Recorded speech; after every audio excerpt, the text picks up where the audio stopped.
ప్రభు అయిన యేసు క్రీస్తు నామములో అందరికీ వందనాలు. ఫిలిప్పీయులకు రాసిన పత్రిక 2వ అధ్యాయము 22వ వచనాన్ని మనం చదువుకుందాం. అతని యోగ్యత మీరెరుగుదురు. తండ్రికి కుమారుడు ఎలాగూ సేవ చేయనో అలాగే అతడు నాతో కూడా సువార్త వ్యాపకం నిమిత్తము సేవ చేసింది. ఈ వాక్యమును ఆధారం చేసుకుని మనము 3 పాఠాలు నేర్చుకుందాం. మొదటగా నిజమైన స్వభావాన్ని స్థిరమైన సేవ ద్వారా నిరూపించవచ్చు. పౌలు అతని నిరూపితమైన స్వభావాన్ని మీరు తెలుసుకోగలరు అని అంటాడు. తిమోతి విశ్వాసాన్ని కాలక్రమేణా పరీక్షించి కనిపించారని చూపిస్తుంది.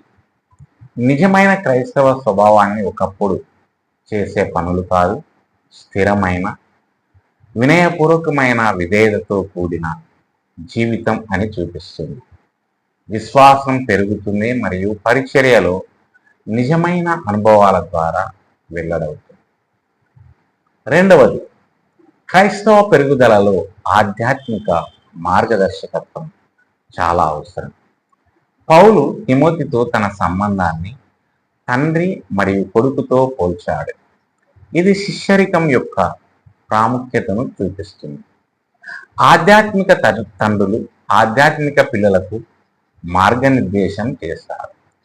విశ్వాసంలో పెరుగుదల తరచుగా జ్ఞానం మరియు బాధ్యతను వారసత్వంగా అందించబడే దగ్గరి జవాబుదారి సంబంధాల ద్వారా జరుగుతుంది.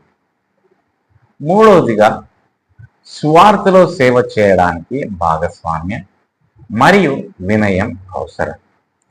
తిమోతి పౌలు కంటే ఎక్కువగా లేదా స్వతంత్రంగా సేవ చేయలేదు, కానీ పౌలుతో వినయం మరియు జట్టు కృషి యొక్క హృదయాన్ని చూపించాడు.